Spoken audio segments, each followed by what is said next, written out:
말 그대로 확인홈을 쓰기 위해서 새롭고 그런 게 필요하잖아요. 구글 얼스 엔진을 봤는데 이게 괜찮은 거예요. 구글 얼스 엔진을 가지고 한번 해보자. 구글 얼스 엔진이 가지고 있는 장점들을 좀 활용을 해보자 라는 생각으로 진행을 해봤습니다. 오늘 구글 얼스 엔진에 대해서 첫걸음, 저도 그렇게 뭐 많이 안다? 라기보다는 아까 개발하시던 분들이 얘기하시는 것처럼 프로그램 랭귀지를 잘 알고 많이 알고 그러면 됩니다. 필요에 따라서 뭐 패키지 갖다 하나 쓰고 그런 정도의 그런 지식밖에 안 돼서 일단은 많이 부딪혀보고 그 리소스들이나 그런 것들을 좀 찾아보고 하면서 이제 학예 논문에 쓰고 그래서 그러다 보니까 구글 얼스 엔진을 그냥 소개해 드리는 정도로 시작을 할까 합니다. 그래서 원격 탐사를 위한 그 툴이에요. 구글 얼스 엔진은 위성 영상을 다루어서 분석을 하고 이제 그걸 제공해 주는 툴인데 일단은 What is Google Earth Engine? 이라는 챕터가 있어서 2017년도인가? 그 니콜라스 클린턴이라고 하시는 분이 이 발표를 하시는 데이터를 보면 제가 노션에다가 정리를 했는데 구글 얼스 엔진이 뭐냐? 바로 슬라이드를 한번 볼까요?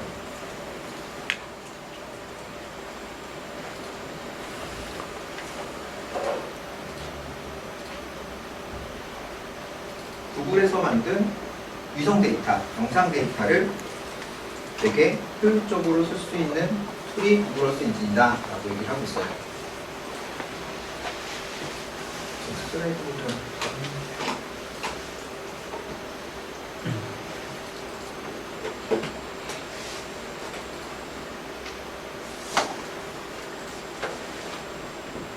이 페이지를 전체를 볼 건 아니고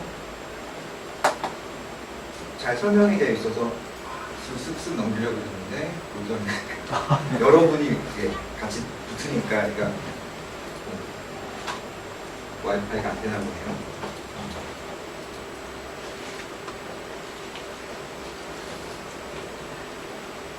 구글에서 당황할 것 같은데 뭐지 왜 갑자기 이렇게 많이 들어가지?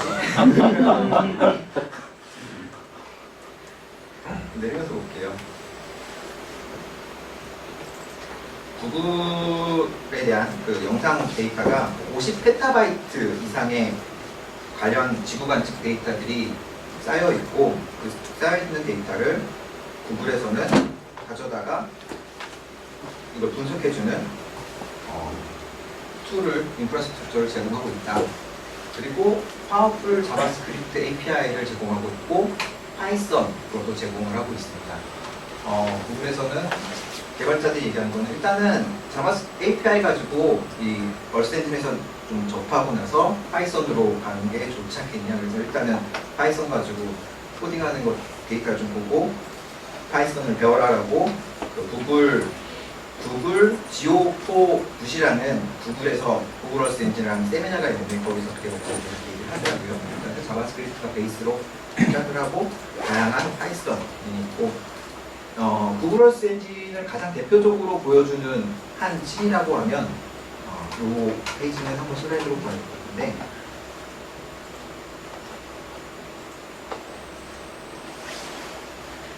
이렇게 영상을 찍고 나면 다양한 부둠이나 노이즈들이 쭉 얽혀 있습니다. 근데 얘를 처리를 해서 구름이 없는 영상 단위로 만드는데 어떻게 만드냐면은 구름 찍혀 있을 수도 있고 안 찍혀 있을 수도 있는데 그거를 다 쌓아요. 픽셀 단위로 싸서 픽셀에서 구름 있는 픽셀 없는 픽셀을 1년차에 구름 없는 픽셀, 2년차에 구름 없는 픽셀, 3년차에 구름 없는 픽셀 그래서 시계열적으로 쭉 다 쌓은 다음에 구름 없는 픽셀들만 모아서 하나의 영상으로 만든 거죠.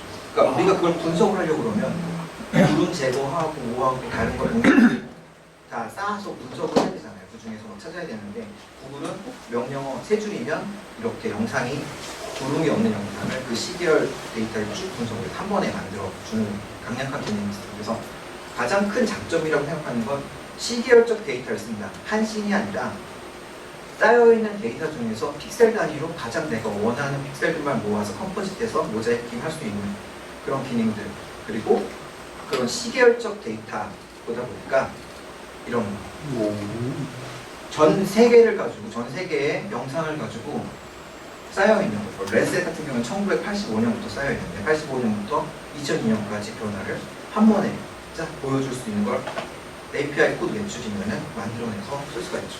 그러니까 이게 가장 장점이에요. 이런 것 같은 경우도 도시화가 개발되고 강의 유역이 변하는 걸 되게 극단적으로 변하죠. 좀 사이트 같아요. 그런데 이렇게 보여주는 식으로 시계열적 데이터를 사용하는 데는 구글 얼스 엔진만한 그 툴이 없을 것 같아요. 도시 개발하고. 그래서 재밌는 거는 얼스 엔진 요 사이트 있잖아요. 타임랩스 링크를 들어가 보면 한 지역뿐만 아니라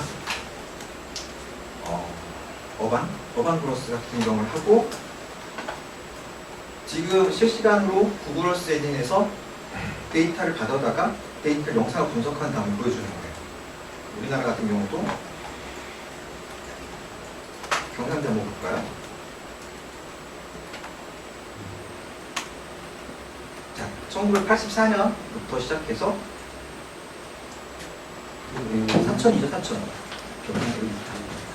이렇게 전 세계의 변화를 1984년부터 지금까지 변화를 한 번에 이렇게 데이터를 처리해서 보여주는 거 하잖아요.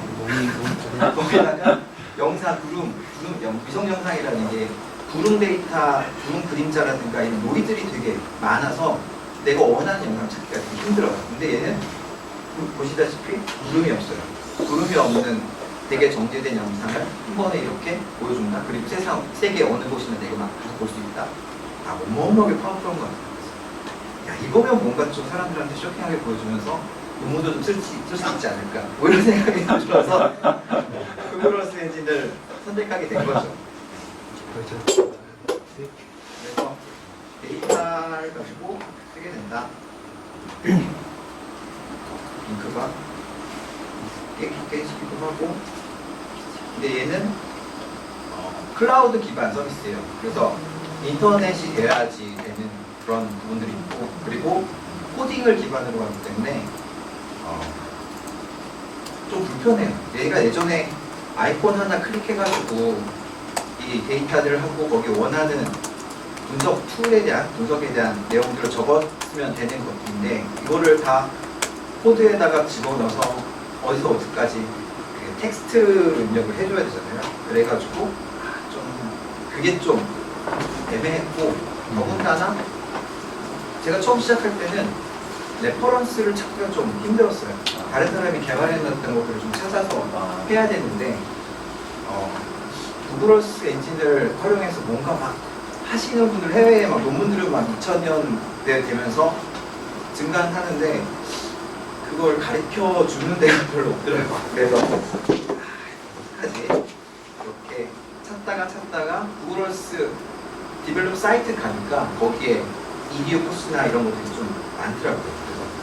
그래서 레퍼런스 사이트에서 보면은 구글 얼스 엔진에 처음에 시작을 하게 되면 비기너 developer.google.com이라는 그 사이트에 보면 커뮤니티의 튜토리얼과 에듀케이션 리소스 쭉 있어요. 구글을 공부하고 싶으면 이 사이트 가서 이것들을 그대로 가져가시면 돼요.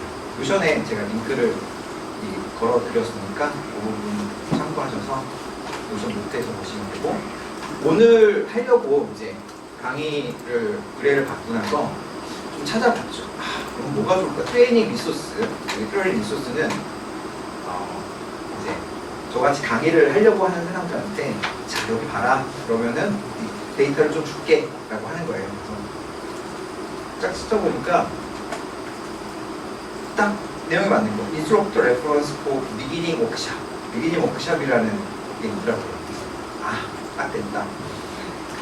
들어가 봤더니 얼스 엔진 101 코스의 API를 설명하고 있는 건데, 사실 근데 API가 사실 뭔지 모르겠어요. API가 뭐죠? 컴퓨터를 내가 웹을 기반으로 해서 리퀘스트하고 받을 수 있는 게 API거든요. 웹은 되게 자료를 검색하고 하는 건데 어떤 코드를 통해서 자료를 받을 수 있는 프로그래밍 인터페이스를 제공해 주는 게 요거 같아요.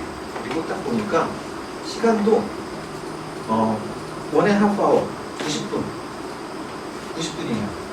내가 딱 왔던 시간하고 너무 잘 맞는 그래가지고 얘를 가지고 한번 해봐야겠다.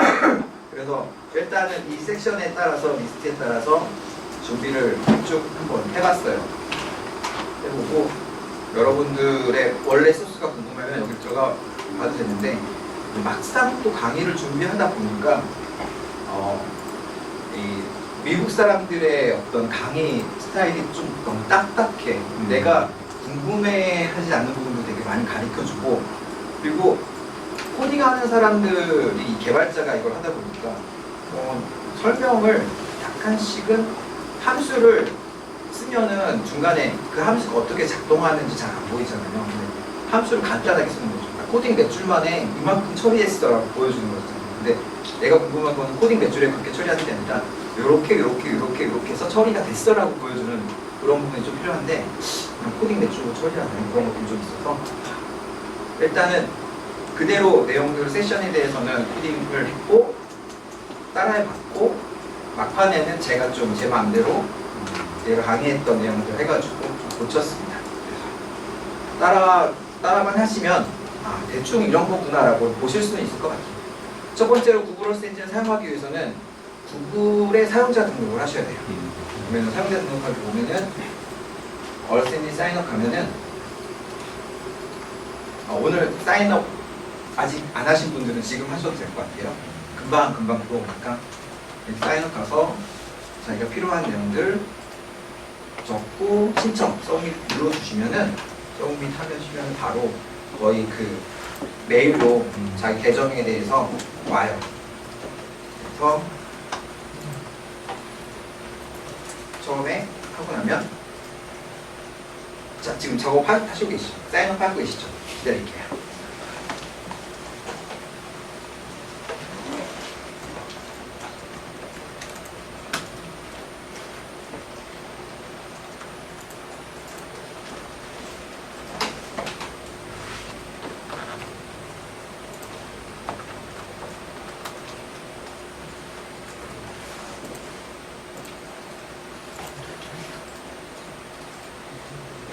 영어로 나올 텐데 당황하지 않으셔도 되는데 요즘 웹 브라우저가 너무 좋아서 번역하기 누르면은 한글로 번역이 이쪽에 되더라고요.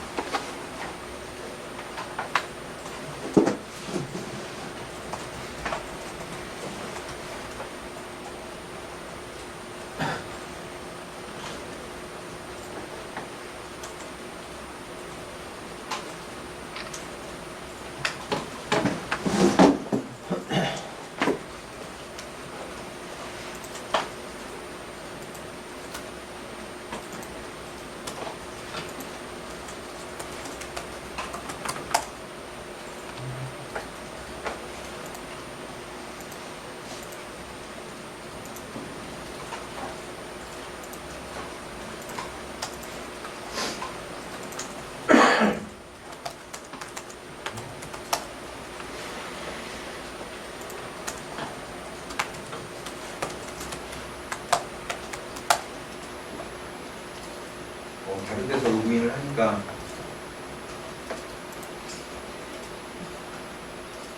보안이 강화가 된다네요.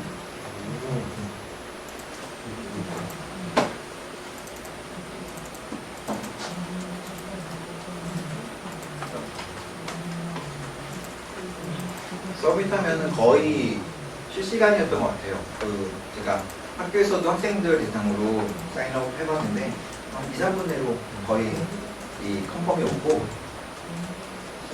안 온다 그러면은 구글의 그 오토 필터링이 걸리신 거예요. 구글을 상대로 좀 나쁜 짓을 했다 그러면 안 보내줘요. 구글이 아주 권력을 운영하는 것 같기도 하고 이게 예전에는 무료였는데 최근에는 기업 유료 버전에 대한 부분을 좀 쓰고 있는 게 AWS랑 비슷하게 이 저장 공간에 대한 거, 프로세스에 대한 거를 상업용으로 쓸 때는 허가를 받아라라고 쓰는 것 같고요.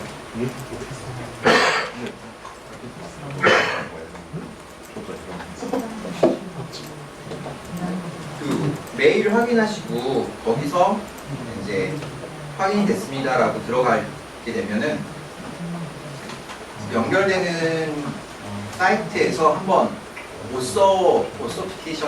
오소라이제이션들 이 사용자 등록을 한번 오소하는 부분이 한번 있어요. 입력할 때 이메일 인증하면은 자기한테 코드를 한번 보내주고 그 코드로 다시 들어가게끔 하는 부분이 있어서 그 부분까지 진행을 하시면 될 것 같고, 처음에 온 메뉴 이 메일에 사실 내가 궁금했던 내가 얼스웨어 인증을 어떻게 배워야지 대한 그런 게 다 있는 거예요. 디벨롭먼트 가이드라, API 레퍼런스나 튜토리얼이 다 여기 있다. 그 진입할 때 내가 했던 거에 사실은 다 친절하게 설명을 하고 있는데 내가 영어라서 그냥 스킵하고 넘겼기 때문에 리소스를 찾는데 되게 힘들었는데, 실제로는 여기에 있는 코드 에디터에 대한 디벨로퍼 도큐먼트하고 디벨로퍼 가이드, API 레퍼런스, 튜토리얼 보시면은 제가 아까 설명했던 그런 사이트에 바로 연결이 되고 다양한 튜토리얼 레퍼런스를 볼 수 있게끔 그 메일에서 안내를 하고 있습니다. 자, 그러면 됐다라고 치고 첫 번째 얼스 엔진의 첫 번째 API, 자바스크립트 API는 여기 코드 얼스 엔진 가이드.com으로 접속하게 됩니다.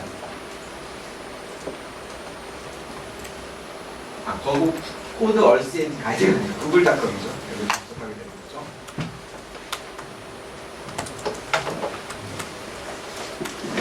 접속하시면은 이 사이트가 이렇게 보여요. 가볼까요?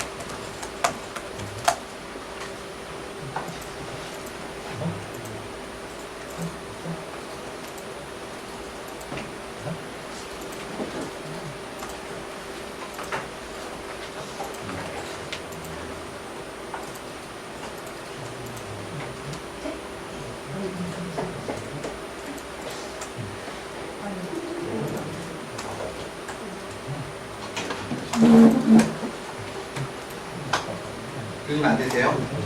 네, 여기 와이파이가 아예 안 돼요. 와이파이가 안 되시나요? 와이파이가 혹시 나이를 따지나? 연장하시는 거예요? 하지 말라야 되네.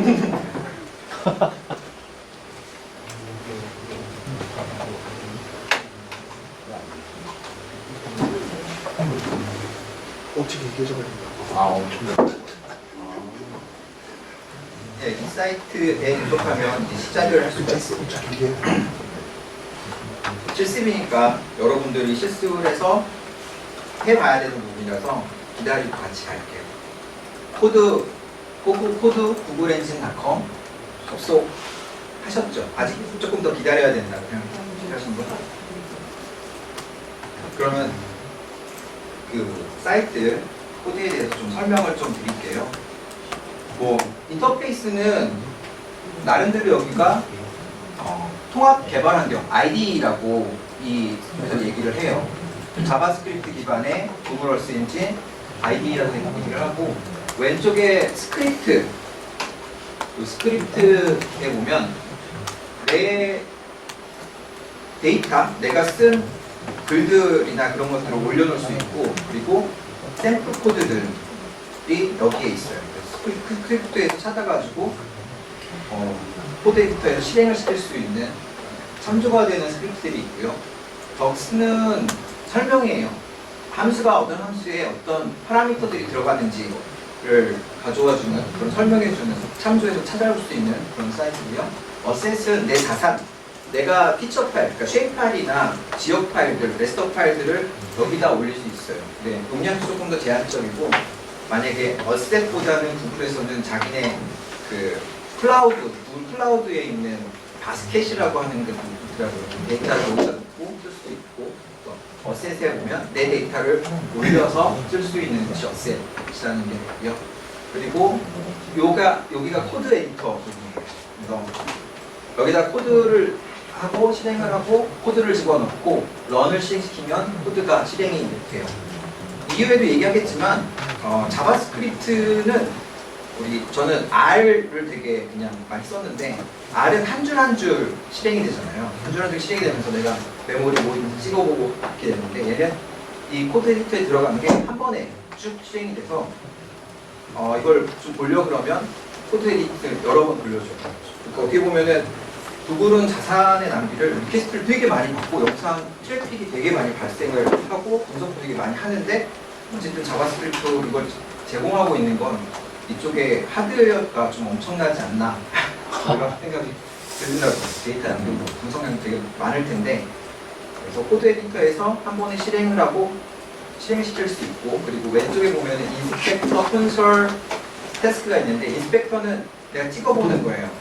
화면에다가 인스펙터 내가 탭을 놓고 화면에서 내가 픽을 하면 그 픽된 지점에 어떤 영상이 있는지 정보값이 뭔지를 픽해서 볼 수 있는 게 인스펙터고 콘솔은 코드 에디터에서 프린트를 할 때는 콘솔에다가 프린트를 해주고 에러 메시지나 이런 것도 콘솔을 통해서 표출을 해줍니다. 그리고 에디터에서 실행됐을 때 맵에 추가를 하면은 맵.addLayer라는 게 있어서 맵에다가 내 결과물들을 지도로 보여줄 수 있는 비용할 수 있는 게 맵이 연결되어 있고요. 태스크는 내 드라이브, 구글 드라이브나 이건 저장해야 될 때가 있거든요. 저장해야 될 때 태스크에서 당신의 구글 드라이브 혹은 클라우드로 저장하시겠습니다. 그럼 태스크 시간이 좀 걸려요. 내가 저장하기 위해서는 처리를 해야 되고 받아야 되니까 그 시간을 관리하는 거. 내가 걸어놓은 프로그램 명령을 해놓은 것들을 볼 수가 있게끔 태스크 창이 있고요. 지오메트리는 그림 그리는 거예요.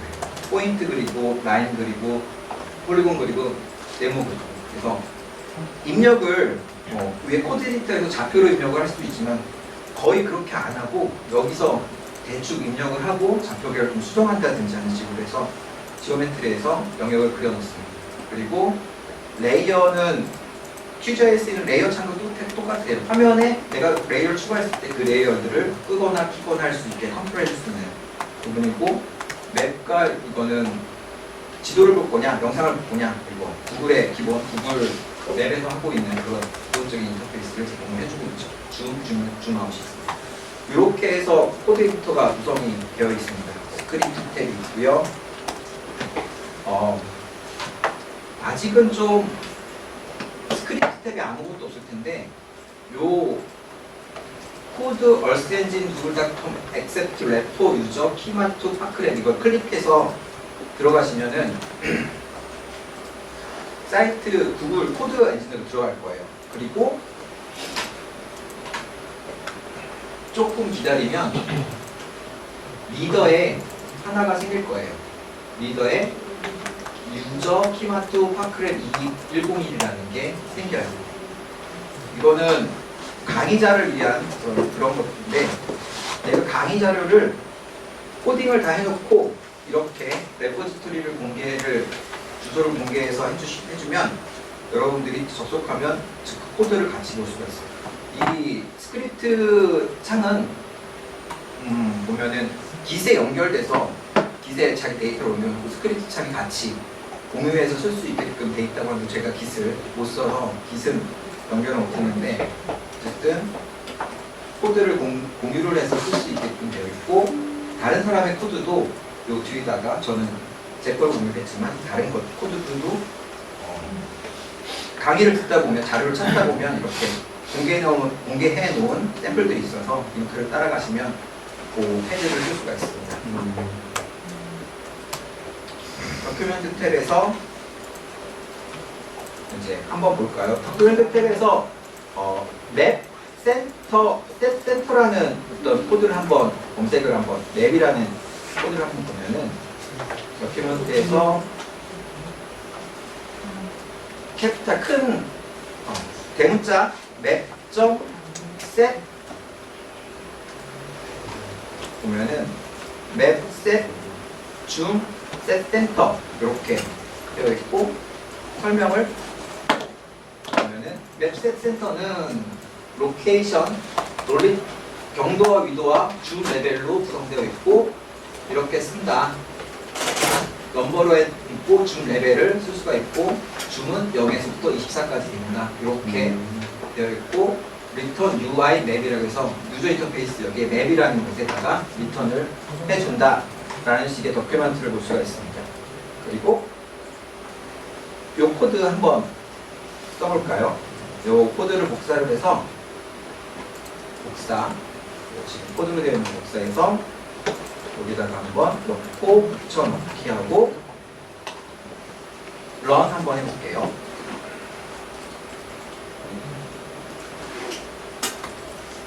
그러면 경상대학교 위치에 뭐죠?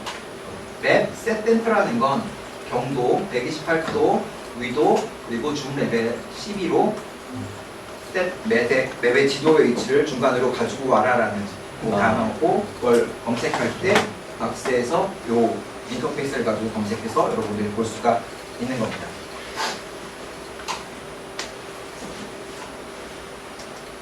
그리고 줌 레벨은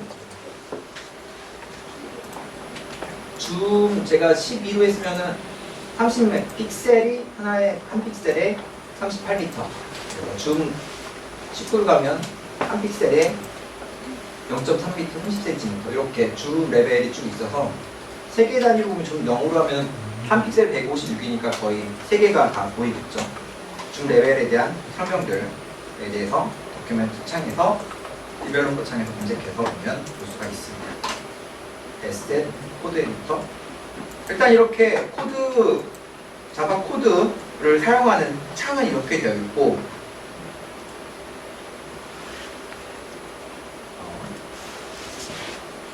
레이어 매니저도고,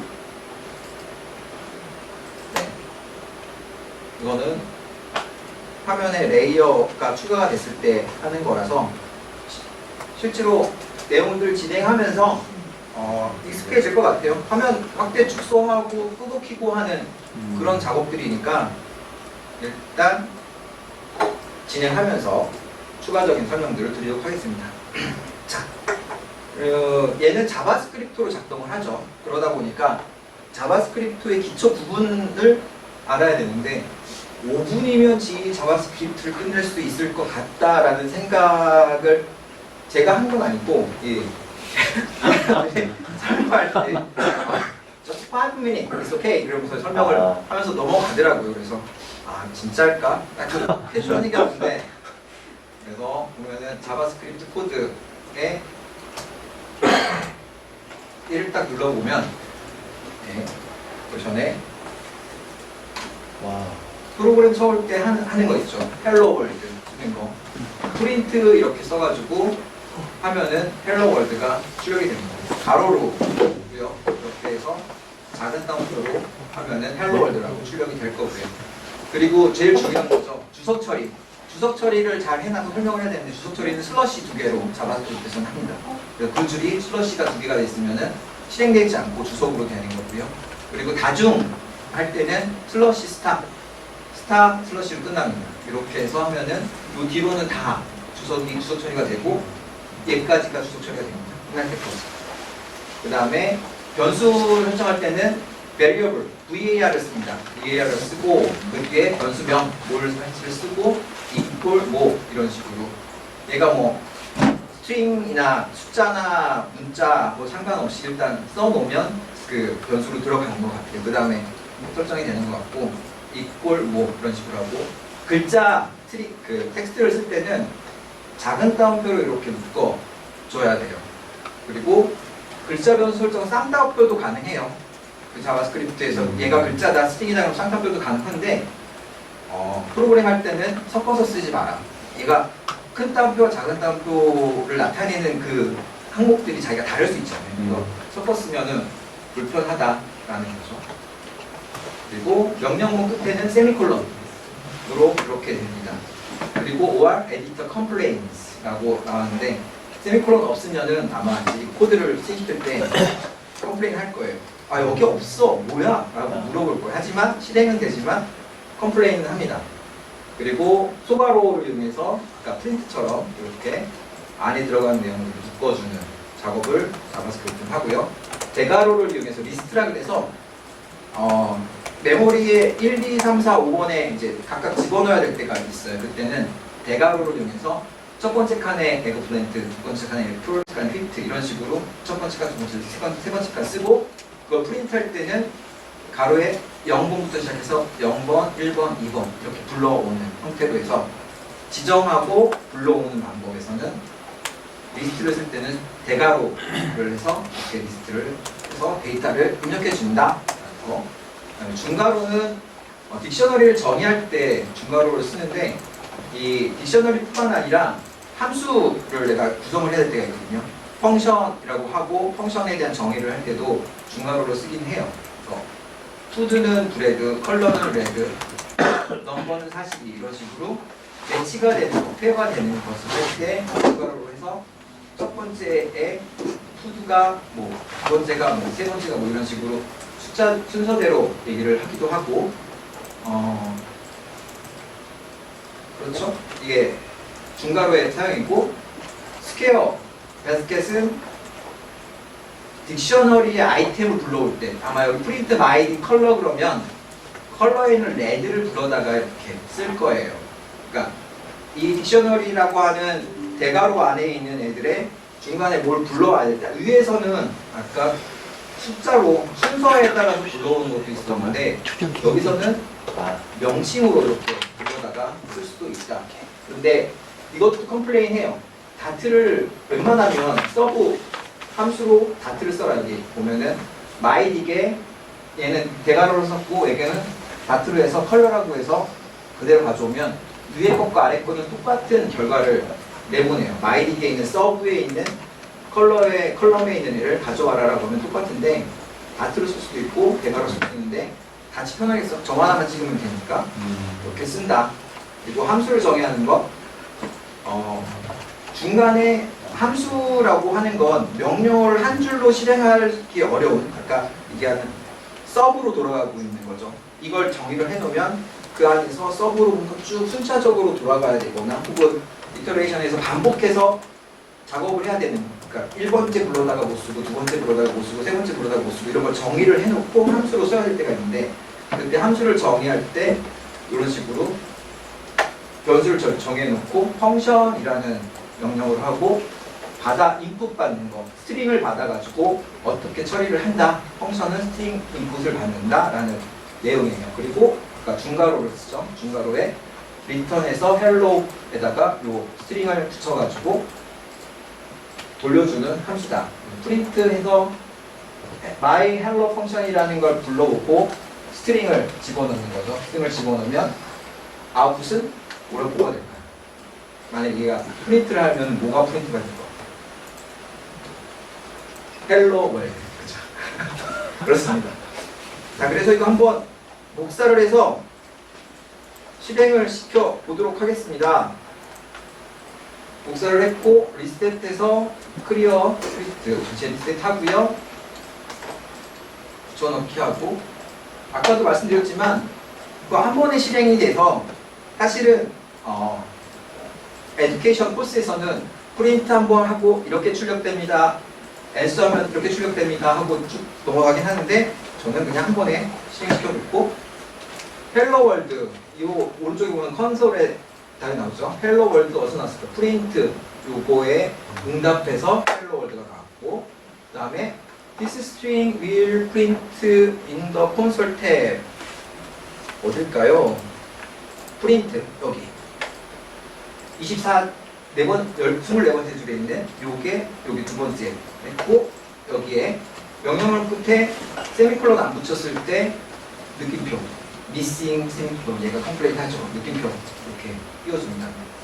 뒤에 세미콜론 붙여주면 없어져요. 그 다음에 에그 플랜트 나온 거는 프린트에서 마이 리스트에 0 쓴 애가 바로 에그 플랜트가 출력이 된 거고 레드라고 출력된 거는 프린트 컬러 레드 그리고 프린트 닷 컬러에서 레드 똑같이 출력이 되겠죠. 그 다음에 헬로 월드는 끝에 함수를 정의하는 거 이렇게 해서 헬로 월드가 함수에다가 월드라는 지번을 집어넣고 거기다가 스트링을 붙이고 느낌표를 써서 헬로 월드 출력이 됩니다. 이렇게 해서 스크립트, 자바스크립트 속성 강의 5분에 맞췄죠. 5분에 다 된 것 같아요. 이 자바스크립트 이 정도만 알면 구글 얼스한테 다룰 수 있다라고 얘기를 하는데 거짓말이에요. 이거만 알면 어떻게 다뤄요? 기본적으로 일단은 주석 붙여놓고 하는 거겠죠. 그래서 구글은 통째로 실행이 되니까 코드 에디트 붙여놓고 하고 외부 편집 도구를 별도로 쓰세요. 노트패드 뭐 플러스나 다른 거에다가 이렇게 모아놓고 나중에 하나씩 붙여놓고 그리고 자기 리소스를 관리를 해야 돼요. 그러니까 이게 뭐 레퍼런스 북이나 이런 게 잘 돼 있어가지고 그 함수를 다 외우고 쓰면 모르겠는데 저 같은 경우도 그냥 붙여놓는 거죠. 주제별로 내 이름에 붙여놓고 갖다 해놓고 펑션을 그 전체를 다 수정하지 못하고 내가 원하는 걸 간신히 그 레고 블록 껴 맞추듯이 붙여놓은 걸 다시 붙여가지고 이렇게 좀 프랭켄슈타인처럼 궁을 만들어가지고 이렇게 쓰게 됩니다. 자, 그래서 기초 작업을 했고요. 자, 헬로 이미지 섹션 1입니다. 자, 이미지를 한번 불러봐야겠죠. 구글 어스 엔진이 위성 영상을 다루는데 자, 구글 어스 엔진은 뭐 위성 영상에 대해서 되게 다양한 영상 데이터, 지구 관측 정보를 다양한 정보를 제공하고 있어요. 뭐 센티널 2, 그래서 저희 파크랩에서도 지난주부터 이제 센티널 강의를 했잖아요. 센티널 2 영상을 한번 가져와서 불러볼 수도 있는데 이게 이 아까 비기너 워크샵에서 코드들이 이렇게 쭉 나오더라고요. 애드레이하고 하면 된다, 이미지보드하고 하면 된다고 하는데 잘 모르겠더라고요. 그래서 이렇게 설명하면은 과연 처음에 구글어스를 접한 사람이 알아들을 수 있을까? 라는 생각이 들어서 이렇게 바꿔봤습니다. 자, 관심지역 검색하기로 한번 데이터를 출력 가보도록 하겠습니다. 동진로 49번 길 뭐 이렇게 한번 해서 우리 경상대 위치를 한번 검색을 해서 그 위치를 한번 가보도록 할게요. 근데 경별교회도 경상대가 동진로에 있는데 제 이름이 동진이에요. 뭔가 운명적인 그런 느낌 같은 느낌이 좀 들더라고요. 강의를 준비하면서 내가 동진인데 그런 느낌이 들었어요. 이 서치 탭에 대한 설명이기도 한데 저 서치는 영상에 대한 데이터도 서치를 하기도 하고 로케이션도 서치를 해요. 그래서 저기다가 동진로를 치면 플레이스에서 동진로 49번 길 진주시 뭐 이렇게 뜨고 그 위치로 바로 이동을 해줘요. 근데 영어로 더 검색 인덱싱이 더 잘 돼 있는 것 같아요. 여기가 동진로 43이다 그러면 정확히 다 주소들이 올라가 있는 건 아니고 유사한 주소들이 조금씩 다 올라가 있는 것 같아요. 동진로로 가고 그리고 이 지점의 로케이션 정보를 확인하기 위해서 지오메트리 도구 왼쪽에 있는 게 지오메트리 도구라고 했는데 점 하나를 선택을 할게요. 포인트 하나 선택을 하고 지금 우리 경상대 요 센터의 중앙 로타리를 찍어보면 어떤 변화가 생기냐면 위에 여기에 임포트 지오메트리라고 포인트 좌표 정보가 이게 뜨고 내려보면 정확한 좌표와 이렇게 지오메트리가 뜹니다. 인풋되어 있는 베리어블이 지오메트리 여기 공간에 위치하고 있는 속성 정보다 라는 걸 알려주고요. 그리고 여기에 해당하는 색상을 바꾼다거나 이름을 바꾼다거나 하는 거를 왼쪽 창에서 선택을 해서 할 수가 있습니다.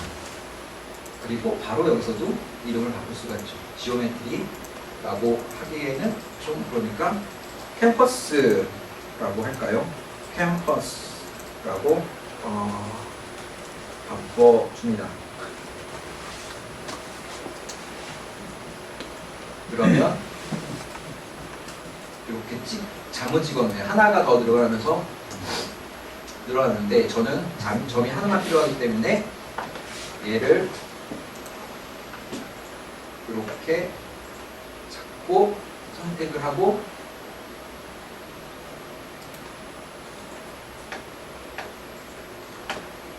그다음에 또 찍힌 거 아니야? 요인이 아니라 선택하려고 하는데 선택해줘.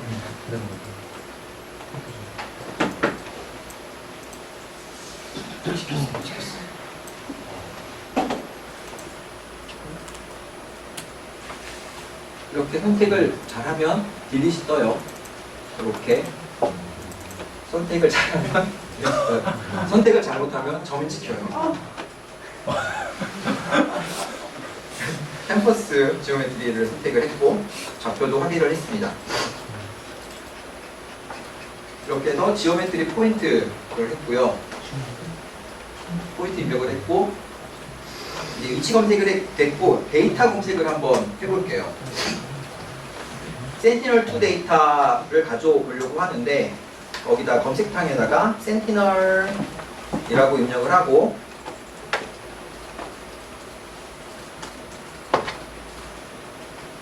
그리고 more 눌러주면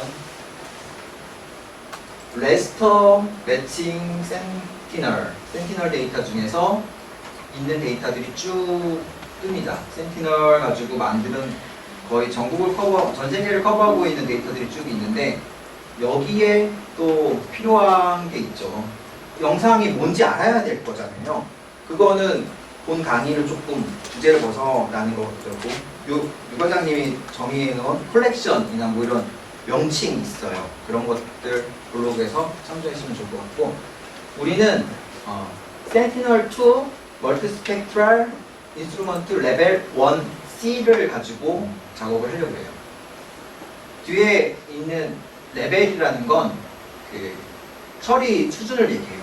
레벨 1은 기본적인 TO의 그 지구 표면에서의 반사값을 보는 공기, 에어에서 반사값을 보는 거고 레벨 2 처리는 지형까지 고려를 해서 지구의 지면에서 반사됐을 때 그 값을 고정해주는 라디오메트릭 방사 고정이라고 하는 그 정도까지 수준이 되면 레벨 2A는 훨씬 더 정밀한 대기권의 영향을 제거하고 지표면에서의 값들, 반사값들을 보기 때문에 레벨 2가 더 좋은 데이터가 됩니다. 저희는 샘플에 있는 레벨 1B를 선택을 해서 데이터를 가져올 거고요. 선택을 하면 디스크립션에서 이 영상이 뭐다, 그리고 밴드라고 해서 위성 영상이 가지고 있는 밴드 특성에 대해서 밴드 1번은 뭐 에어로졸이고 밴드 2번은 블루, 웨이브랭스는 496에서 492.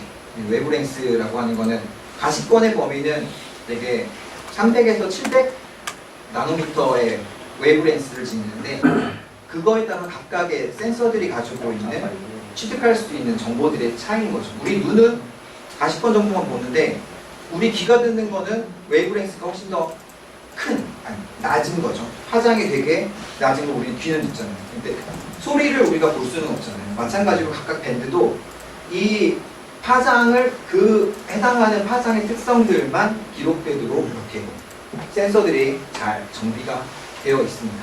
그래서 니어 인프라레드라고 얘는 NIR가 8번. 그래서 니어 인프라레드니까 근적외선.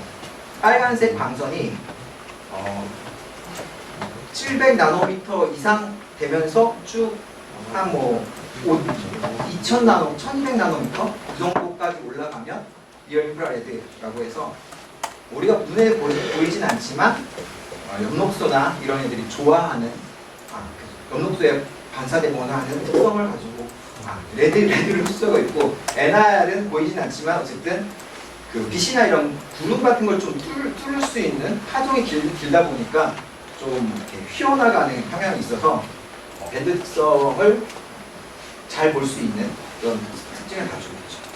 그래서 각각의 밴드들을 가지고 있다. 이런 정보들을 확인을 한 다음에 임포트를 눌러주시면 한번 가볼까? 정보들이 영상에 대한 정보들은 여기 C 이그젠플이나 스니펫이나 이런 것에 추가적으로 보시면 볼 수가 있어요. 임포트 눌러볼게요. 그리고 크로스에서 주면 여기에 이미지 컬렉션 그래가지고 베리어블로 해서 그 이미지 컬렉션이라고 해 센티널 2 MSI 멀티스펙트럴 B 이미지 컬렉션 이름으로 들어가 있는 걸 볼 수가 있습니다. 네, 저거를 계속해서 우리가 가져다 써야 되니까 이미지 컬렉션이라는 이름을 ST2로 바꿔줄게요. 그러니까 변수가 설정되어 있고 쟤는 이미지 컬렉션이에요. 그러니까 센티널2 찍은 영상이 1998년, 2000년 초반부터인가? 영상 정보가 있잖아요. 쭉 다 모든 데이터를 연결을 하겠다라는 거예요. 그래서 센티널2 영상을 연결을 하고 가져왔죠. 레벨 1C에 대해서 영상 정보, 코페르니쿠스. 얘는 유럽에서 쓰고 있는 1600년도에 랜드스텝보다 더 상도가 높은 영상 데이터고요. 그리고 영상 이름을 바꿔주고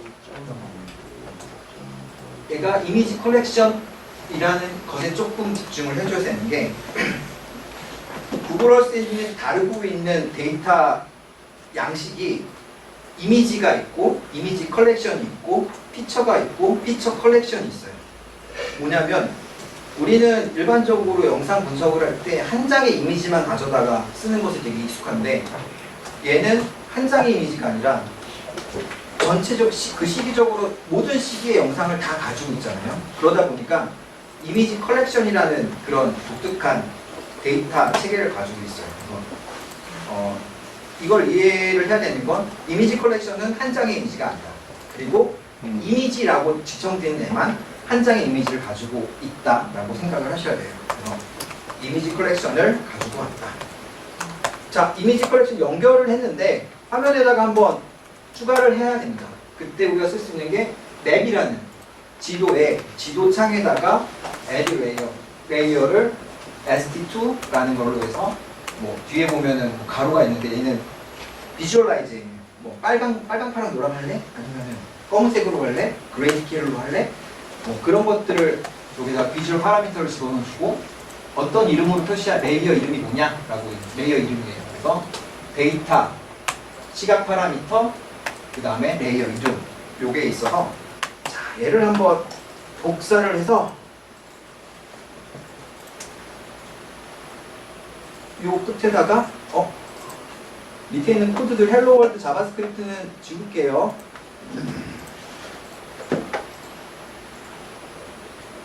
이렇게 임포트 캠퍼스 드로잉에서 캠퍼스 포인트 찍은 거 포인트 하나, 밸류 포인트 하나랑 이미지 컬렉션에서 검색해서 가져온 거 이렇게 두 가지 데이터만 연결되어 있는 상태.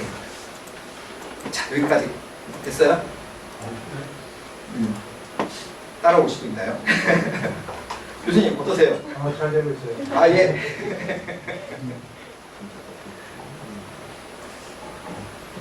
거기다가 붙여넣기고 map.add layer 캐피탈 M이라는 것에 주의를 하셔야 돼요.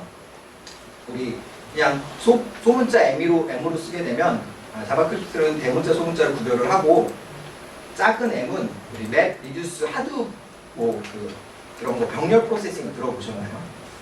그러니까 구글에서 개발한 그런 병렬 프로세싱 처리를 위해서 대규모 데이터를 위해서 처리한 어떤 명령어 체계인 것 같아요. 옛날에 들어보기로는. 그래서 맵이라는 걸로 해서 각 컴퓨터에다가 명령어들을 어떻게 병렬 처리를 할지 나눠주는 기능이 있어요. 그리고 리듀스라 그래서 그 걔네들이 처리된 결과들을 끄집어서 결과로 하나로 묶어주는. 그러니까 컴퓨터 여러 대에서 처리를 해야 되는데 하나의 컴퓨터만 정보를 주는 게 아니라 맵이라는 애가 여기는 무슨 작업, 여기는 무슨 작업, 여기는 무슨 작업 이런 매핑을 딱 해주는 거죠. 그 오더를 매핑해주고 결과물들을 리듀스라는 애가 딱 잡아서 이렇게 모아서 나한테 보여주는. 이게 제가 생각한 하둡의 기본 원리였어요. 근데 그래서 스몰 맵은 그런 명령어를 처리하는 명령어를 던지는 때 맵을 쓰고 캐피탈 맵은 화면에 표시할 때 맵을 써요. 그리고 나서 한번 실행을 시켜 볼게요.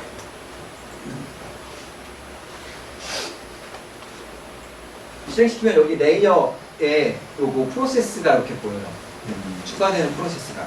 그러면서 Sentinel-2 Base라는 이름으로 생겼죠. 요 레이어 명칭이 이렇게 추가가 됩니다. 한 장 떨어지고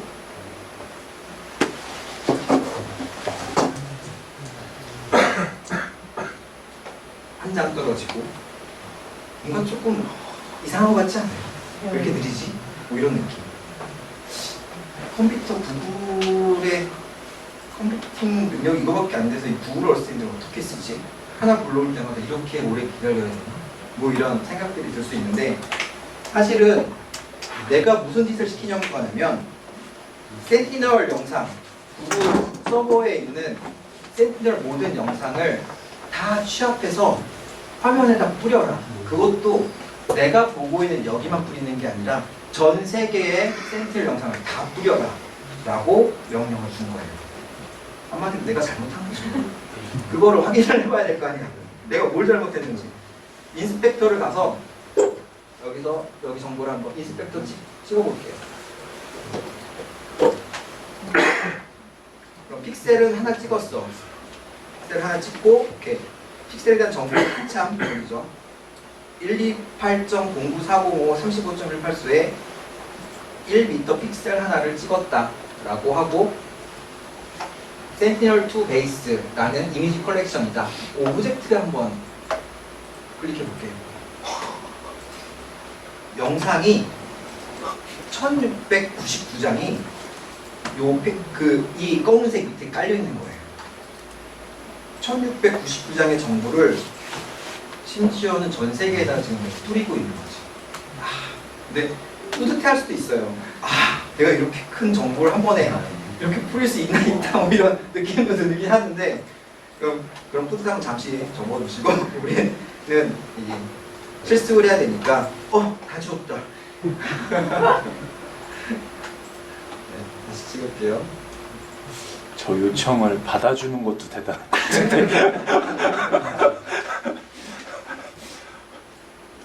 캠퍼스하고 센티널의 원시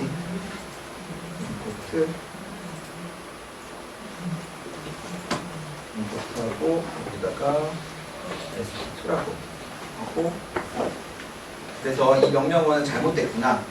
그러기 위해서는 이 잘못된 것을 극복하기 위해서 우리는 필터링을 해줘야 돼요. 몇 년도부터 몇 년도까지 혹은 어느 지역 범위 내에서 그러니까 시간과 공간만 정리해주면 될 것 같아요. 일단은 그래서 필터를 적용하는 걸 한번 볼게요.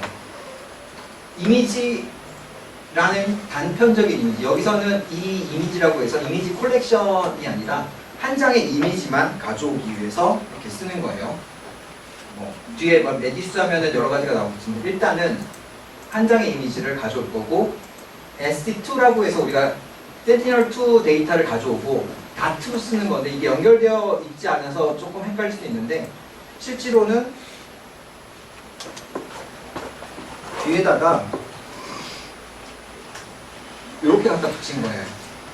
ST 닷의 필터 데이터에서 저렇게 가져오고 이 화면에 자바스크립트 보일 때 한 탭 건너서 다트를 쓰고 있고 중간에 주석 처리를 했잖아요. 주석은 그대로 무시가 되고 닷은 이 명령어의 서브 명령어 SQ에서 필터 데이터에서 2020년 1월 1일부터 2020년 12월 31일까지의 데이터만 가져와라. 그리고 필터 바운더리는 캠퍼스 포인트에 걸리는 애들만 가져와라. 솔트는 클라우드 오버레이지 어세스먼트, 커버리지 어세스먼트로 해서 영상이 구름 물량이 얼마나 되느냐, 얘가 전체 중 몇 퍼센트가 구름으로 있는지 없는지가 영상에 기록이 되어 있거든요. 그게 클라우드 커버리지 어세스먼트라는 그 프로퍼티 창에 기록이 되어 있어요. 그래서 프로퍼티 창에서 얘를 가져오고 소트를 해서 클라우드가 없는 애부터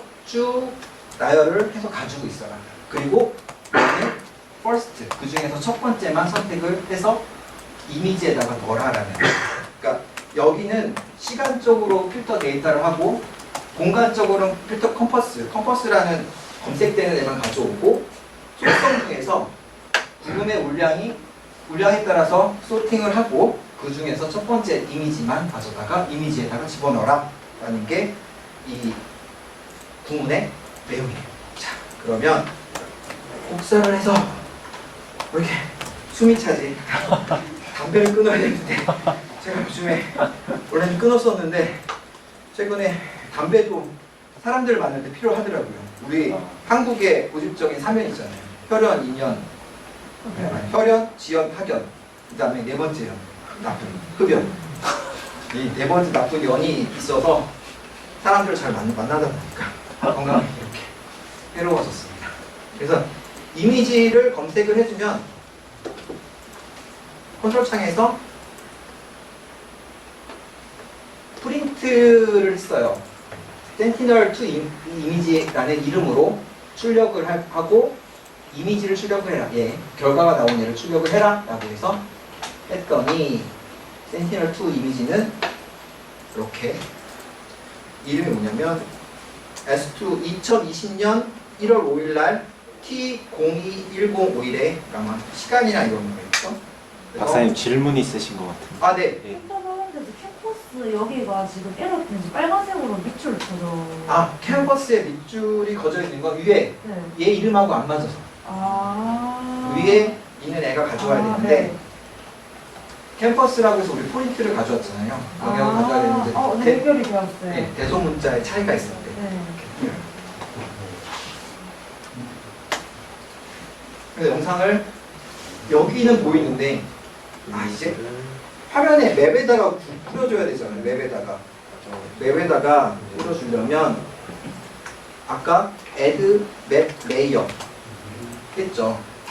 그래서 맵에다가 add layer에서 이미지 한 장, 코페르니쿠스 영상에 대해서 T52 SDD에 대해서 존 52의 사우스의 DD에 해당하는 그런 거겠죠. 이 패스겠죠, UTM. 자, 그러면 얘를 화면에 뿌려주기 위해서 영상을 가져왔는데 밴드 색깔에 따라서 컴포짓 하는 거 지난 시간에 이제 파크랩에서도 했는데 레드 밴드, 블루 밴드, 그린 밴드를 RGB 값으로 이렇게 묶어줘야지 내추럴 컬러라고 자연색이 표시가 돼요. 그래서 내추럴 컬러로 레드, 그린, 블루, RGB 순서가 정해져 있어요. 밴드는 레드, 그린, 블루로 뭘 집어넣을 거냐? 레드 값에 얘, 그린에 얘, 블루에 얘 이렇게 해서 RGB 값을 집어넣는다. 그리고 최대 최소 값을 이 영상을 가져왔는데 영상 하나는 되게 데이터 값은 0에서부터 만까지의 값을 가지고 있어요. 이 반사치, 빨간색 반사치가 영상에서 캡처했을 때 0에서 만 사이 값을 가지고 있는데 정말 퓨어 빨강이라고 해서 그 에너지가 빨강색 에너지가 그대로 이게 빨강에 적혀 있으면 만이라는 게 추가가 될 텐데 대개는 색은 혼합이 되어 있기 때문에 거기까지 못 올라오거든요. 그래서 0에서 한 30%는 3000 정도 0에서 3000 정도의 값을 가지고 이미지 인핸스먼트를 하는 거죠. 3000 값을 뭐라고 그러죠? 이렇게 늘리는 거예요. 3000이 마치 만인 것처럼 인핸스먼트라는 것이에요. 그래서 0에서 3000 값을 가지고 그 빨간색 값을 핵심적으로 표시하는 그런 값을 표시를 해줍니다. 그래서 최대 최소 값을 정해주고 색깔에 따라서 트루 컬러라고 하는 요 아까 말씀드렸던 비주얼 파라미터죠. 이 비주얼 파라미터를 집어넣고 영상 데이터, 소스 데이터는 이미지. 여기서 우리 처리했던 이 단장의 이미지를 가져다가 트루 컬러 이미지라는 레이어 이름으로 가져오는 겁니다. 자, 그러면 얘를 한번 이렇게 복사를 해서 끝에다가 놓고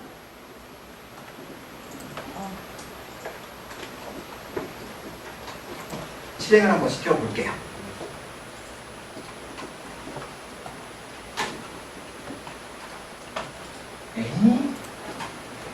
영상을 보고 사실 위성 영상을 보고 항공사진하고 되게 다르잖아요. 항공사진은 그 몇 센티미터급의 영상인데 위성 영상 가져오면 막 이렇게 뜨니까 이거 가지고 뭘 하지? 뭐 이런 느낌들도 있을 텐데 되게 큰 거예요. 12대 이상도의 영상을 우리나라 전체 10m 셀로 받으려면 거의 8GB의 용량이 필요해요.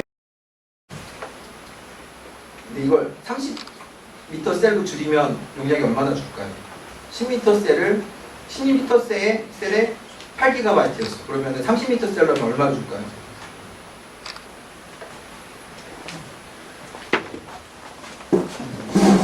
9분의 1로 줄어요.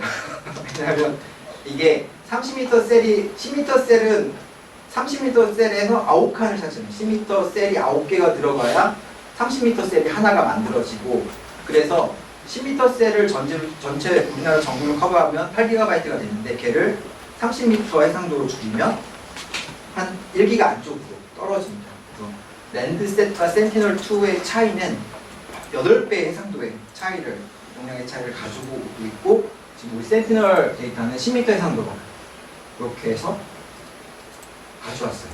물량이 없는 이 영상을 그대로 해서 가져왔는데 한 장의 범위가 얼마만큼일까?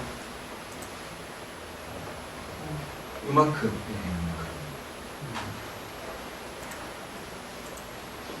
두 장인 것 같기도 하고, 아닌가? 이렇게 요만큼의 범위를 스퀘어 단위로 끊어가지고 센티널2 영상 제공을 하고 있는 것 같아요. 이렇게 해서 한 장의 영상을 가져다가 화면에 뿌리는 걸 했고, 이 레이어에서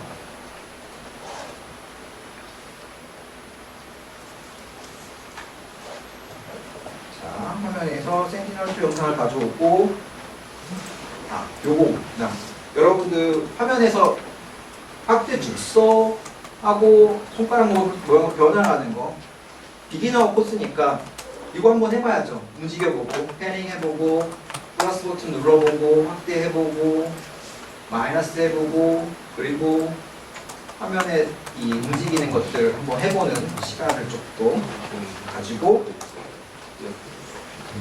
요 레이어 버튼 요거가 계속 이렇게 생겼다 없어졌다 할 거예요.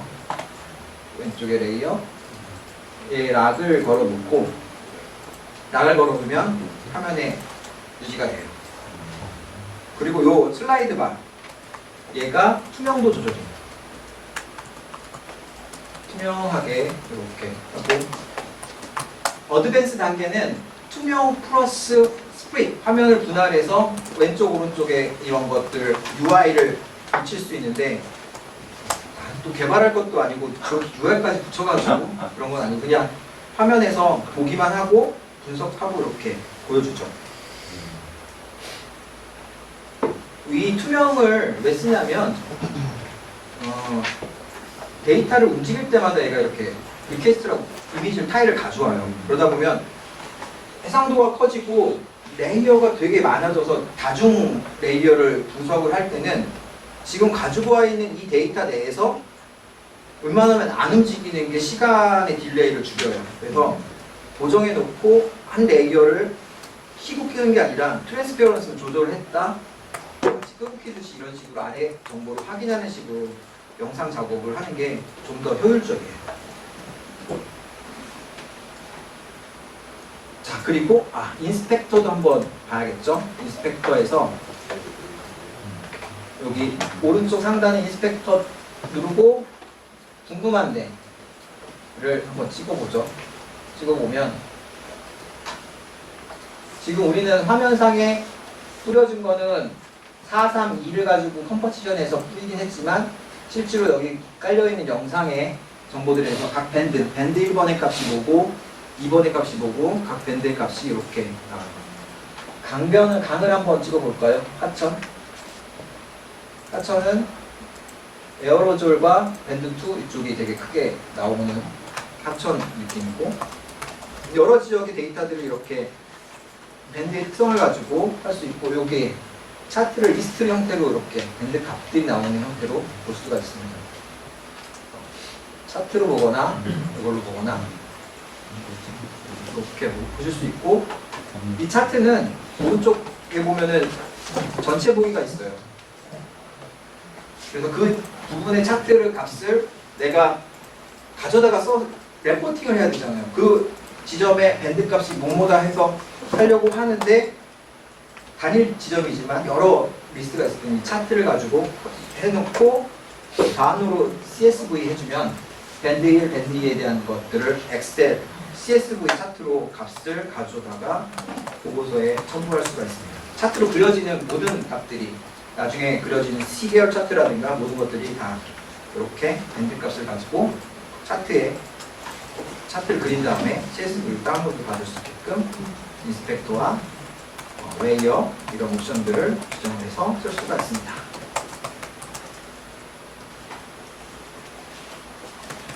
두 번째로는 펄스 컬러.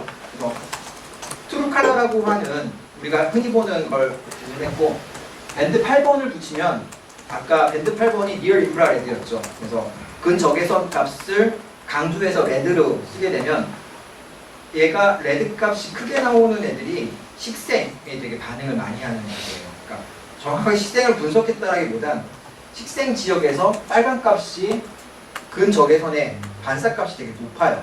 그래서 레드 값을 근적외선 값으로 바꿔주면 이렇게 해서 시각 정보를 바꿔주는 폴스카라라고 하는 영상을 한번 복사를 해서 끝에다가 붙여놔 볼게요. 맨 끝에 붙였어요. 펄스 컬러. 트루 컬러의 비주얼 파라미터에서 펄스 컬러의 비주얼 파라미터로 가져다가 써라라고 이렇게 정의해 준 거죠. 실행시켜 주시면 콘솔에 결과를 내고 이런 식으로 영상을 그려줍니다.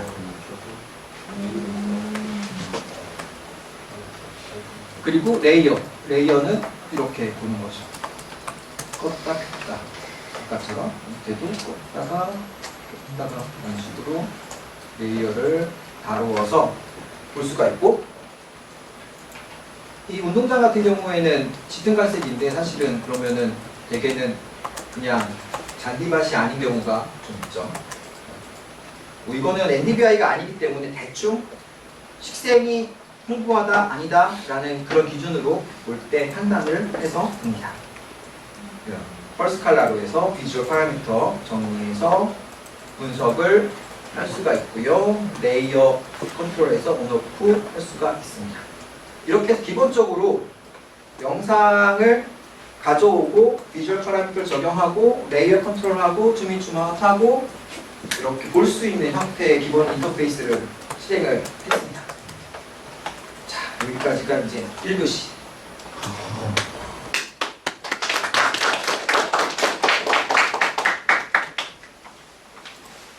쉬었다 가기에는 늦었죠. 지금 두 번째 팀 시간 너무 시간 계산 잘못한 거네요. 지금 제가 한 50분 했나? 1시간 했나요?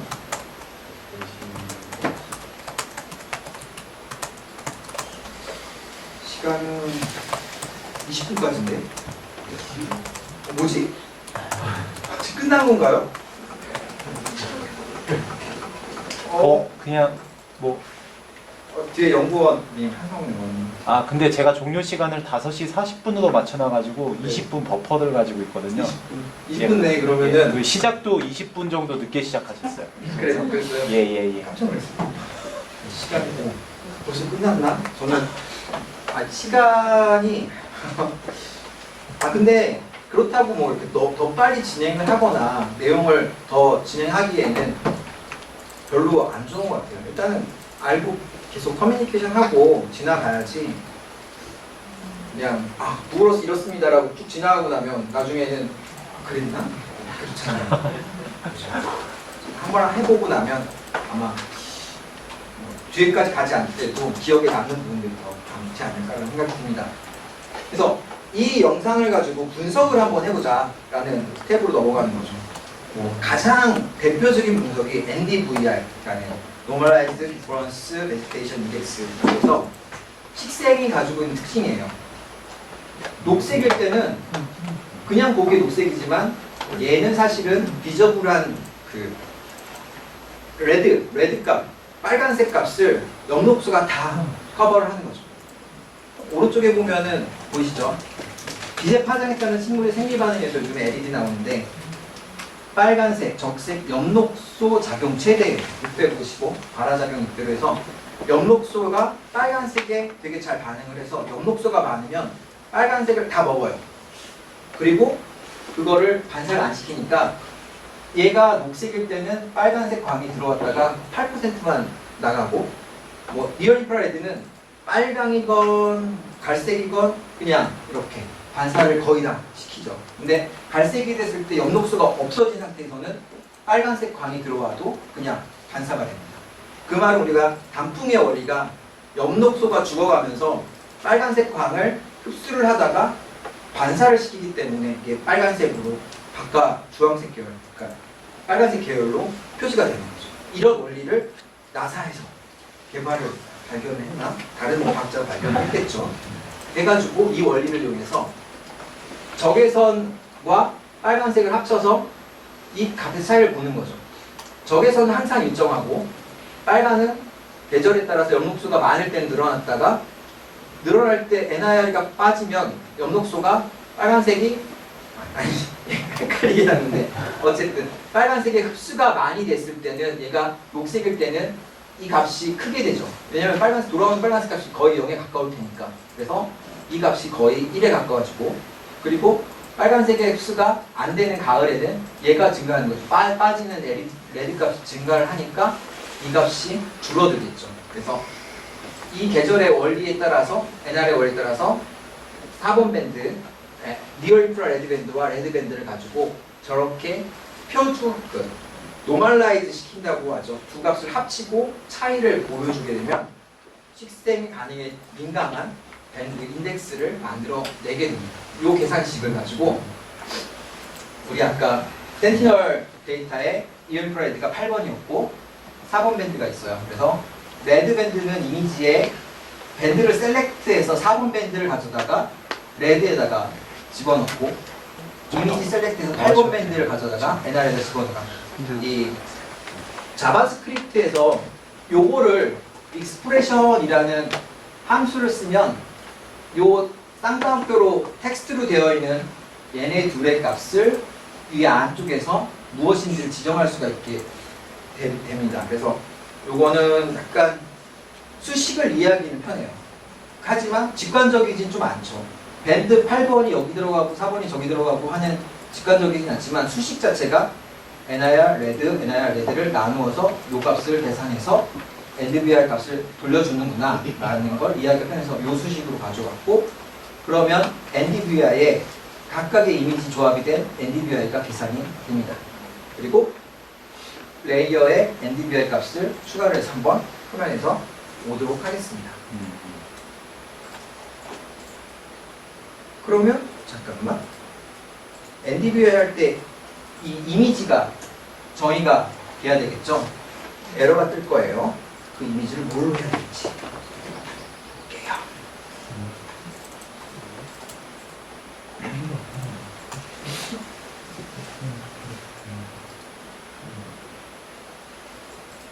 이미지 에러 안 뜨겠다. 왜냐면 우리가 센티널2는 이미지 컬렉션에서 이미지 한 장만 아까 골랐잖아요.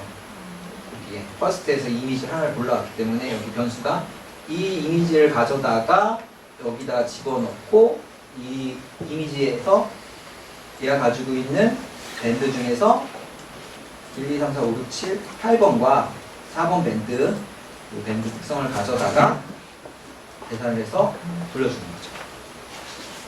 이렇게 런 지켜보겠습니다.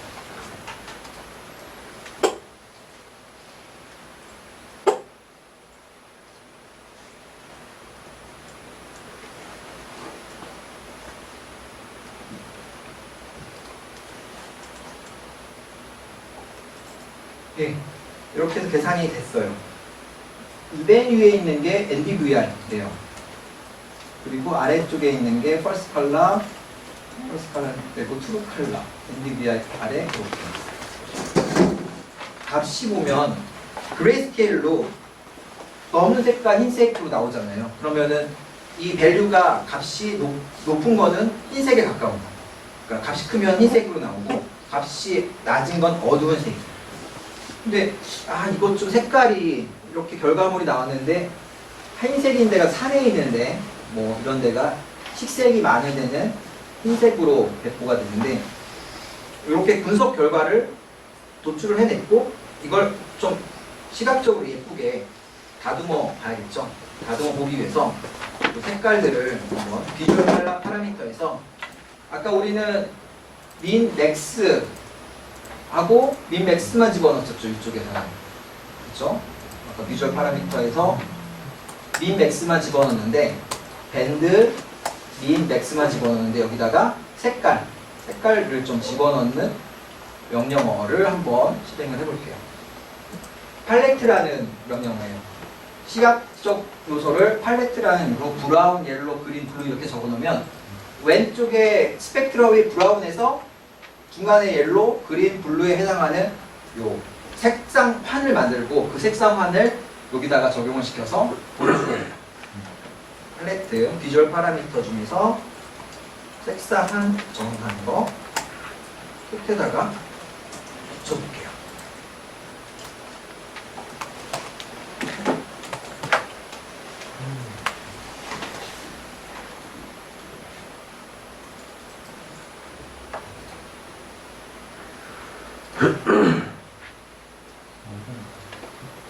와우, 이렇게 해서 영상으로 여러분들이 식생지수를 분석을 해서 녹색, 식생이 되게 활력도가 높은 곳, 낮은 곳의 영상을 확인할 수가 있게 됐습니다.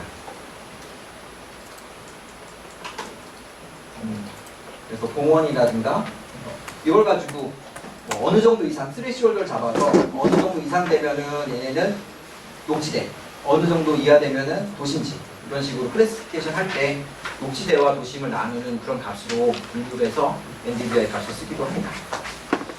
사실 베지테이션 인덱스라고 하면 되게 여러 가지가 있어요. EVI, NVI, VSI 등등. 베지테이션 인덱스만 해서 논문을 하나 검색을 해봤는데 베지테이션 인덱스가 거의 40개가 넘게 있더라고요. 아, 그리고 중국 분들은 인덱스 개발하는 거 되게 좋아하세요. 소문마다 무슨 인덱스 다 집어넣으셔가지고 되게 많이 그 중국에서 나온 논문 중에 인덱스가 되게 많아요. 하지만 기본적인 건 베지테이션 인덱스는 거의 그 레드 이미지하고 리얼 인프라레드의 차이를 보고서 하는 건 기본적인 원리는 거의 다 똑같고, 이렇게 베지테이션 인덱스에 대한 논문은 나중에 검색해서 조합을 해보시면 좋을 것 같고, 자, 이렇게 열심히 작업한 스크립트 막 하나씩 넣다 보니까 스크립트가 좀 길어졌죠. 이거를 저장을 할 수가 있습니다. 나의 에셋에다가 나의 다큐먼트, 스크립트에다가 저장을 해볼게요. 세이브에서 세이브 에즈나 뭐 디스크립션 상관없더라고요. 세이브 에즈 파크랩 200에다가 스텝 1, SD1 스텝 01에서 페이지 라고 해서 한번 저장을 할게요. 오케이 누르면 스텝 1 페이지라고 떴을 거예요. 이렇게 저장해서 나중에 얘 불러다가 그대로 쓸 수가 있습니다. 첫 번째 자바스크립트 있는 거, 헬로 이미지에 대한 거, 메시지 센터, 베이직 이미지까지 해서 데이터를 가져다가 쓰는 스크립트 저장까지. 동강 인덱스, NDVI 쭉 이런 NDVI가 있었다라는 거가 있는데, 지금 이제 센티널 데이터를 가지고 작업을 했다면 두 번째에서 저희가 번 인덱스라고 해서 타고 남았을 때 이게 화재가 발생하고 나면 식생이 갑자기 없어지고, 그리고 애쉬가 남잖아요. 재가 남으니까 그 재에 대한 반사 특성들이 달라서 그걸 가지고 화재 지역에 대한 나중에 그 클래시피케이션 하는 Normalized Burn NBI라고 하는 인덱스가 또 있어요. 그 부분을 한번 살짝 볼 수 있도록 할게요. 여기까지 첫 번째 이미지는 됐고, 두 번째는 랜셋 이미지를 가지고 좀 할게요. 왜냐면 센티널 데이터의 인덱스 컬러 값하고 소스 코드가 좀 달라요. 왜냐면 이거를 센티널 데이터로 컨버트 하지는 않았어요. 제가 어디서 논문에서 봤는데 랜드셋 데이터 가지고 이렇게 했더라. 그래서 센티널2 데이터를 하려고 그러면 밴드 값하고 막 다 다르게 해야 되잖아요. 그래서 그것까지는 못하고 가지고 들고 온 거는 랜셋 데이터를 가지고 하는 거예요. 그래서 두 번째 데이터, 첫 번째 데이터는 다 리셋을 해주시고요. 클리어 시켜주고, 이미지를 캠퍼스 이미지 얘를 복사해서 한번 가져가 볼게요. 이거 해석 가능할까요? 보면은 앞에서 했던 거랑 똑같은데 캠퍼스라는 걸 그 변수 설정을 하고 지오메트리의 포인트 좌표값을 가져와서 캠퍼스라는 걸 해주고 랜스텝 8이라는 이미지 컬렉션 아까는 센티널2를 가지고 이미지 컬렉션에서 SD2라고 가져왔는데 이번에는 랜스텝 8의 컬렉션 1의 티어 1 1등급 TOA 제품을 가져다가 랜스텝 8이라는 이미지를 집어넣고 그 이미지에서 필터링 해줬죠. 캠퍼스랑 어울리는데 그리고 필터 데이트는 2015년 6월 1일부터 2015년 9월 1일까지 이 시기에 아마 산불이 있었나 봐요. 그래서 아마 그랬던 것 같은데 그래서 갖고 솔트는 클라우드 커버 그래서 구름의 물량이 있는 거에서 첫 번째 창을 가져와서 이미지를 가져오고 얘에다가 트루 컬러의 이미지로 해서 432에 해당하는 레드 그린 블루로 해서 트루 컬러로 가져오고 맵셋 센터라는 명령을 통해서 이 좌표로 경상대학교 쪽으로 주민해서 들어가라 라고 하는 코드예요. 오, 강의는 된 것 같네요. 이 정도면은 해석이 다 되잖아요. 그죠? 이제는 구글어스 엔진 여러분 사용할 수 있을 것 같아요. 런 시키면은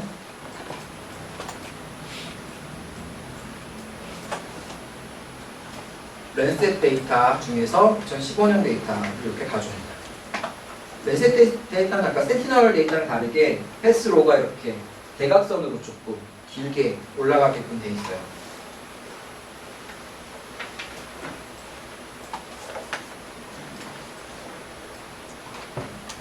그리고 NDVI에 대한 거는 여기 좀 넘어가고 시행주 중에 EVI라는 것도 있어요. 그 블루밴드를 이용해서 블루밴드라는 거는 우리가 하얗게 느끼는 값인데 도시 지역 뭐 혹은 땅의 나지 그런 데서 하얀색 광이 더 반사가 많이 되거든요.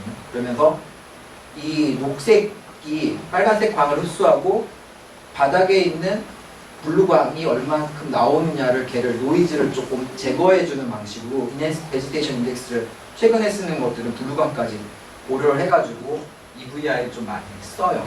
EVI라는 것도 설명을 해놨고 논문 한번 읽어보세요. 휴에트가 2002년도에 쓴 EVI 논문하고 워터 인덱스, where EI, one area index.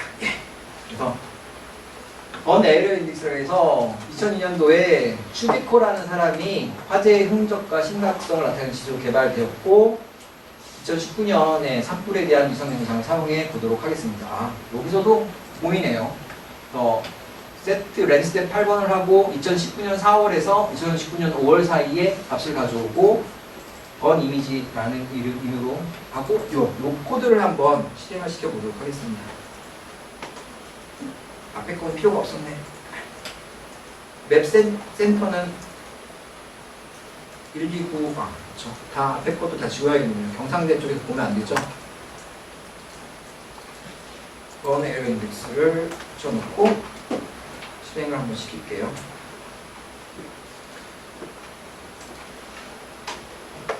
그러면 2019년 4월에서 5월 사이에 가장 구름이 적은 영상을 가져왔을 거예요. 2019년 4월 12일 날에 찍힌 랜셋 영상이 가장 구름이 적었던 것 같아요. 여기가 화재 지역이고 이 화재 지역이 조금 갈색, 빨간색으로 거의 녹색이 없는 형태로 화재 지역이 됐는데 요것만 가지고는 사실 이미지가 됐는지 안 됐는지 알 수가 없죠. 그래서 얘를 가지고 분석을 한번 돌려볼게요. 번에리어 인덱스는 이런 식이에요.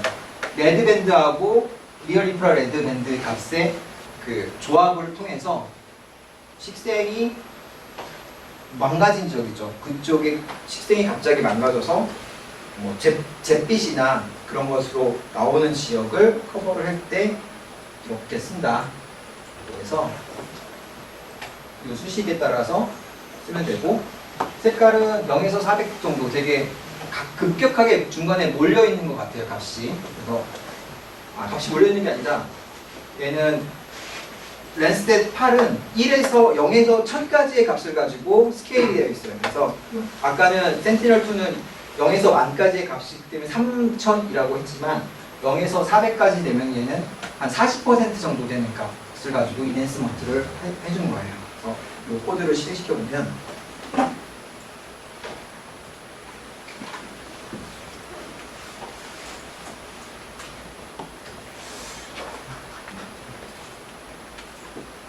BAI라는 걸 가지고 이미지에다가 번 이미지를 계산을 하는 값이고 하나의 이미지로 떨어질 거예요. 그러면 BAI의 값을 가지고 쭉 그려봐라 라는 거죠.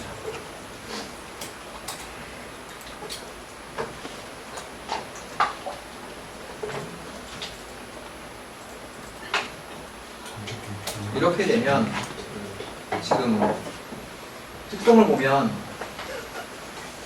구분 살린 지역이 해당하는 다른 똑같이 녹색 지역인데도 불구하고 번외교 인덱스를 확장을 시켰을 때는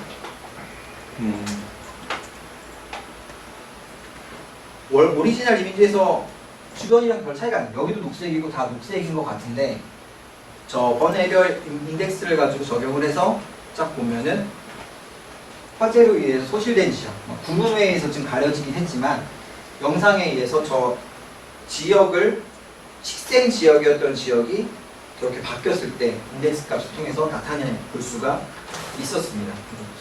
근데 이것도 사실 좀 불만족스러웠어요. 왜냐하면 브라이트니스가 증가했을 때 모래나 해안가의 이런 모래, 강 이런 데에 해당하는 값과 유사하지 않냐. 여기도 불이 났을 거라고 생각하지 않거든요. 도시 지역이나 노이즈가 좀 많고 오분류된 지역이 조금 있지 않냐라는 생각이 좀 들긴 하더라고요. 그래서 조금 찾아보니까 번 레시오 써멀이라는 인덱스가 하나 더 있더라고요. 이 써멀은 화재가 나고 나서 잔불이 남아있는 상태의 영상이 찍혔을 때 써멀 밴드.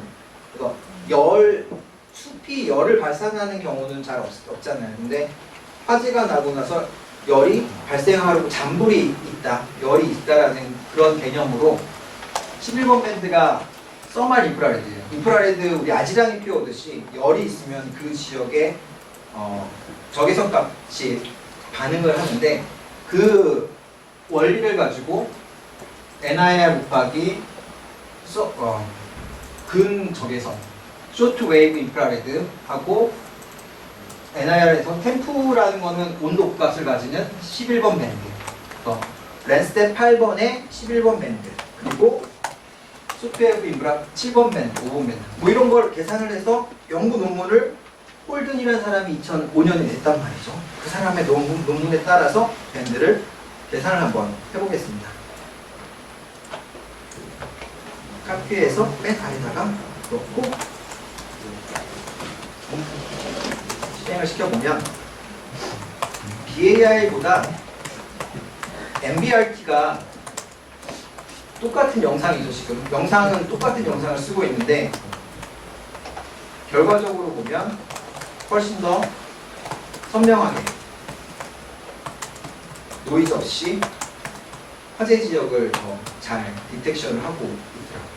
이런 식으로 적합한 밴드 계산식을 도입을 해서 하게 되면 영상에 대한 수식, 맵 인덱스 수식을 저렇게 쓰고 화면에서 진행을 하게 되면 좀 더 효율적으로 뭐 아까 식생지수 있지만 식생지수, 번외려지수 그리고 물도 하는 워터 인덱스도 있어요. 워터바디 인덱스라든가 등등 그리고 눈을 탐지한다든가 이런 식으로 위성 영상은 밴드의 파장 특성의 조합을 통해서 우리가 알지 못하는 어떤 데이터들을 가져올 수 있고 그리고 구글어스가 주는 장점은 되게 넓은 영역을 데이터를 코드가 물론 있어야 되겠지만 자기가 끌어다가 수정해 가면서 많은 영역들의 데이터를 시기적으로 왔다 갔다 하면서 잘 볼 수 있는 그런 장점이 있더라. 그 정도가 될 것 같아요. 그래서 피벗 분류나 이 부분은 나중에 기회가 되면 온라인 줌을 통해서 조금 보완으로 해드릴게요. 그래서 오늘은 여기까지 해서 NDVI 그리고 MBI하고 영상 데이터 구글어스 엔진의 기초 부분까지 강의를 하도록 할게요. 와. 알겠죠? 준비한 게 많았는데 욕심이었나 봐요. 말을 내가 빨리 할 수 있는데 이쪽으로 가시는 것 같아요. 말 빨리 못하는 것 같아요. 뭐 실습 세션이지만 궁금하신 부분 간단하게 뭐 질문 있으시면. 저 혹시 예. 이거 레이어는 미안 변동은 어렵나 보네요. 지금 해보니까 안 되는. 레이어 변동 자체는 레이어. 코드 자체를 올리시면 돼요. 올려요. 맵앤드 레이어를 올리시면 돼요. 선행해서 올라갈 수 있게. 근데 그러기 위해서는 거기 들어가는 데이터가 이미 정의가 돼 있어야겠죠. 그럼 순서를 바꿔요. 이 분석한 거를 다운로드하거나 이렇게 재편집하려면 그 부분이 필요하죠. 그래서 그 끝단에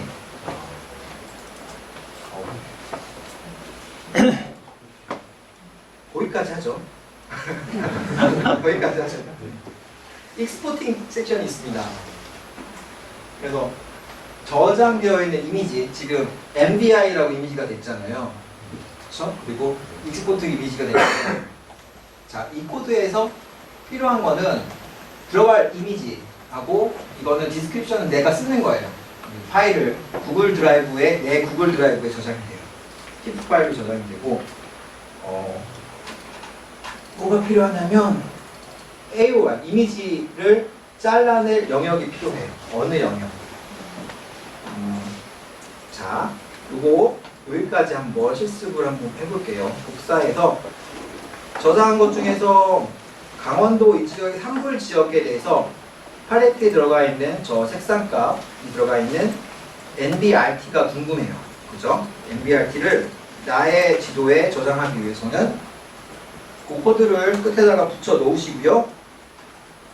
그 다음에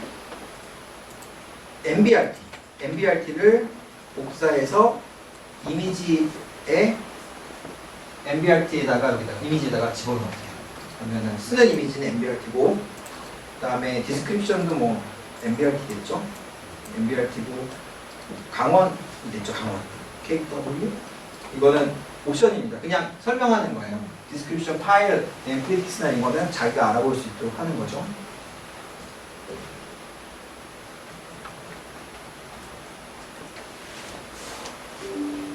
그리고 AUI가 필요할 때 AUI는 그려줘야 돼요. 아. 네모로 해서 사각형으로 해서 여기서부터 여기까지 이 영역을 저장을 하고 이렇게 지정을 하고 지오메트리가 있죠. 지오메트리를 AOI로 바꿔주세요. 요거만 다시 한번 네, 네네. 지금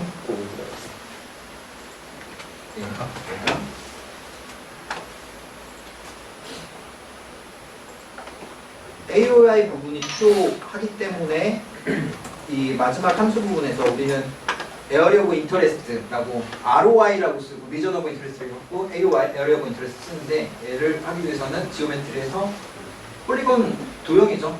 네모, 사각형을 찍고 그냥 영역을 그려주세요. 여기 지오메트리에 있는 네모 왼쪽에 네모.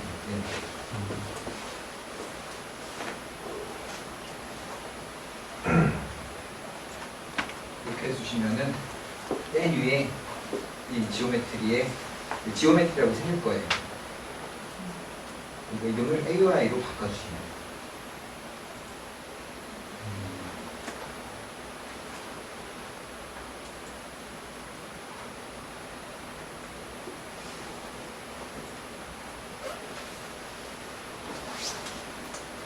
그리고 나서 인풋돼야 될 정보들이 다 구성이 됐으면 그대로 실행을 시키면 돌아가고 태스크 깜빡했고요. 태스크 여기 나오죠. 요거 MBRT KW를 할 거냐 런 시키면 될까요? 태스크 네임은 MBRT KW고 좌표계는 EPSG 좌표계로 하고 스케일은 30m 또는 자기가 바꿀 수 있어요. 이거는 샘플링 스케일이에요. 원래 로 데이터는 30m예요. 근데 하지만 저장할 때 뭐 100m로 할 수도 있고 30m로 할 수도 있어요. 그리고 구글 드라이브에 폴더 네임 없으면 그냥 루트에다가 해서 런 시키면 이렇게 돌아가요. 자기 거예요. 런을 시키면 쭉 돌아가면서 여기 시작한 지 얼마 이렇게 실행이 되고 결과가 자기 구글 드라이브에 저장이 TIFF 파일로 저장해요. 그걸 다운로드 받아서 쓰시면 돼요.